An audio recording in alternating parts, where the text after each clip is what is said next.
Hi guys. So there are a couple of announcements before we jump into today's video. One, I'm filming this the day before my filming day because my filming day tomorrow I will be out with my friend who's coming to visit from Germany. We took COVID tests. She had to take one before she came here. She had to take one when she got here, taking all the precautions. We're wearing masks, wearing gloves, staying 6 feet apart, Number two, I'm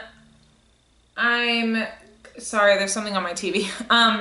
Number two, we did the Scorpio video. I filmed it yesterday with someone I hadn't seen in a while. That'll be coming out this Saturday. Number three, the last thing, the Sagittarius video will be filmed next week because I asked my cousin who's a Sagittarius and he has finals and final projects this week like I do. So, we just decided we'll do it next week when school will basically be over for us. So, we are going to be talking about the next Christmas legend. It is from Iceland and it is called the Yule cat.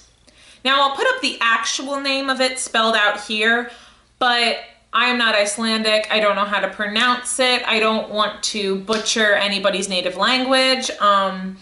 I don't have family of Icelandic descent. I have family of Norwegian descent, but not Icelandic descent. So I know how to say some things in Norwegian. Anyway, each culture has its own It's not going to be like last time where I couldn't read.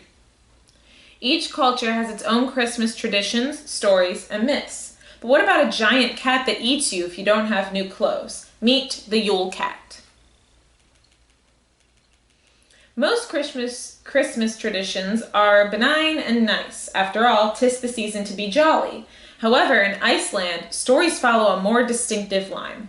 The story of the Yule cat originated at some point during the Dark Ages, though the oldest written accounts are from the 19th century. The story goes like this. In medieval Iceland, employers reward their employees and members of their household with new clothes and sheepskin shoes. The gifts were made as a reward for a year of hard work and as a motivator to finish the work before Christmas, particularly processing the autumn wool. Here's the thing though. If you don't have new clothes for Christmas, the dreaded Yule cat would come out and eat you. And this was no ordinary cat. It towers above the tallest buildings, prancing around Iceland looking for people without new clothes. It especially looks for children and inspects them to see if they have new garments. If they were too lazy to earn them, the unfortunate children might just end up on the menu of the Yule cat. However, another way to make sure the Yule cat doesn't get you is to be generous. You don't necessarily have to wear new clothes yourself. If you gifted new clothes to the less fortunate, the Yule cat will leave you alone. In some versions of the story, the Yule cat doesn't eat the people, only their food and presents, which still sounds like a nasty creature. It's still traditional in Iceland to give children a little something new to wear before Christmas, so that the Christmas cat doesn't get you. Although, of course, no one really believes in its literal existence. Here's a famous poem by Johannes, and then I'll put their name in here. One of Iceland's most beloved poets describing the beast. You know the Christmas cat. That cat is very large. We don't know where he came from, nor where he has gone. He opened his eyes widely, glowing both of them. It was not for cowards to look into them. His hair sharp as needles, his back was high and bulgy, and claws on his hairy paw were not a pretty sight. Therefore the women completed to rock and sew and spin, and knitted colorful clothes or one little sock. For the cat could not come and get the little children. They had to get new clothes from the grown-ups. When Christmas Eve was lighted and the cat looked inside, the children stood straight and red-cheeked with their presents. He waved his strong tail. He jumped, scratched, and blew, and was either in the valley or out on the headland. He walked about hungry and mean in hurtfully cold Christmas snow, and kindled the hearts with fear in every town. If outside one heard a weak meow, then unluck was sure to happen. All knew he hunted men and didn't want mice. He followed the poorer people who didn't get any new clothing near Christmas and tried and lived in poorest conditions. From then he took the same time. all their Christmas food and ate them also themselves if he could. Therefore the women competed to rock and sew and spin, and knitted colorful clothes or one little sock.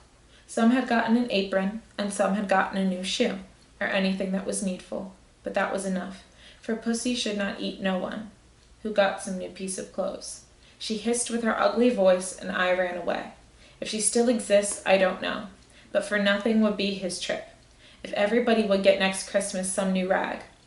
You might want to keep it in mind to help if there is need, for somewhere there might be children who get nothing at all. Mayhaps that looking for those who suffer from lack of plentiful lights will give you a happy season and Merry Christmas.